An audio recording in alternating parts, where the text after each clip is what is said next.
Trevor Meyer has been less than perfect lately. Chad DeGroot is hoping to take advantage of an open door, as is the always solid Dave Smith. In bike stunt Flatland, there's 10 competitors, 2 runs up to 90 seconds. Rated on the 100-point scale, the overall score is determined by averaging both runs together. 3 riders get good news here in St. Petersburg. They qualify for the 98 X Games based on their finish here. The first of those 3, the lesser-known Rob Compton. You're right, Doug. He is kind of an unknown, but he had to do really well in the qualifier just to reach it this far. He was very flashy in his run, and that's why he's going to the X Games. Gabe Wheat also picked up an invitation. This guy, a fast style type of rider. Does a lot of NBA shows for GT, so he's used to performing in front of a lot of people. He was flashy. He really demonstrated his ability to put together a solid run, linking his tricks back to back to back.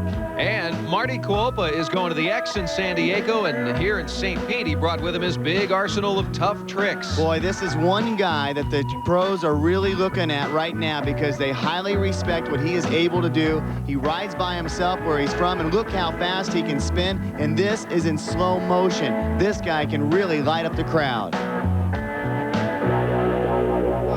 There's not a day that goes by that Trevor Meyer isn't working on a new trick in Flatland, and he is the winningest rider in Flatland history. Maybe that's a big reason as to why. And as far as style goes, he's pretty comfortable with his own. I think everybody's got their own original style. It's like I've got a lot of connections that I made up on my own that are original, and the same with everybody else. So it's I don't know, it's a tough competition today, but it should be fun. Every rider has a good very tough for Trevor Meyer because it's one of those rare moments where he's not in first place after round 1. He finished the X Games in first place with a flawless run. He didn't touch in that run. He's got to go through shoes about a pair of weeks. Trevor Meyer rides with his handlebars a little bit higher than the rest of the competitors. Right, let's hear for Trevor Meyer. Those are customized handlebars, and Trevor working on that front wheel. He'll sink one over the wall at any time. Check it out right there, the front wheel. So far, he hasn't used his front brake at all, Doug. Sweet. And the balance and the effort. Now he moves to the brake. Yeah, Trevor still on the front wheel, trying to pull. Scuffing on that front wheel. Yeah, switching over. And switching over on the other side, just like a skateboarder would ride switch stance. Yeah, baby. Right now, he's doing a 2-footed coasting wheelchair with both feet on the front pegs. And he's still on the front wheel. Start out his routine this way. Transition.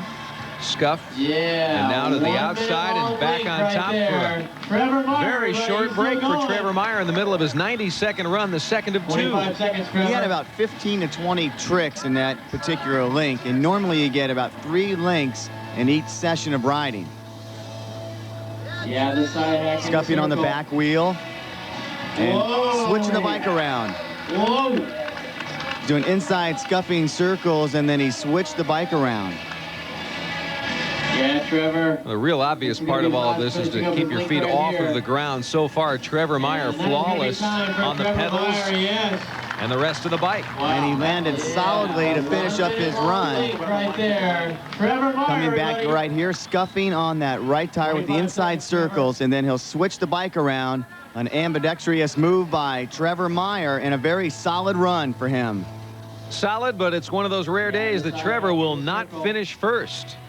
Dave Smith was all smiles in round 1, at least for a while. He chose to continue his round, actually, after snapping his back brake cable. And then, believe it or not, spent time on the back wheel, but he was able to keep control and finish with the difficulty you'd rarely see anyone attempt without brakes. He finishes with a 93.7. Another name to watch in the Flatland circles, Chad DeGroot, and in round number 1, he posts the second best score, a 95. This is round 2 of the finals now, 90 seconds. Starting off with a pinky squeaks and got a little caught up right there. And Doug, right where he is approaching, that pavement is really rough, and there's some grooves in there and some cracks, and you got to stay out of that. Look at the importance of the brakes and what he's doing now versus what Dave Smith had to go to earlier, or go through when his brake failed. Right there, that transition all on the brake. Yeah, Chad still in the front wheel. 180 bar flip right. Chad DeGroot normally rides a little faster, and he did so in his first run. His first run was super solid. We'll see if he can stay upright on his bike this time around. Got to be the shoes. Working the front part of his bike, scuffing and spinning 360s right here. As they pronounce it in Deutschland. Everybody's had touchdowns today at one point or another. Yeah, Chad. Not too many so far for Chad DeGroot. Chad's putting together some difficult maneuvers in the last couple of lengths. About 15 or 20 different tricks. Here is that crazy upside down bike maneuver that he did his first time around. This time he doesn't pull it off. That's a trick actually invented himself. Hasn't even had time to name it yet. Yeah, I don't think that thing has a name. They come up with so many tricks that it's hard to name them all. Chad touching down a couple times. It'd be interesting to see what the judges do with his score, because he has done some difficult maneuvers, but he has touched down 2 or 3 times, and there is that an upside down maneuver. That is a new trick for Chad. Beautifully executed, and for DeGroot, it might be enough. Tough and close. This is that upside down maneuver where he's working the handlebars with a bike totally upside down. I usually start the season really good, and this year I've been starting out good so far, so it usually goes downhill after that, so I want to keep a steady rate this year, keep it going strong the whole year. So in the Flatland finals, it's good news for Chad DeGroot, but Trevor Meyer's slide continues. When we come back to St. Petersburg, the street competition.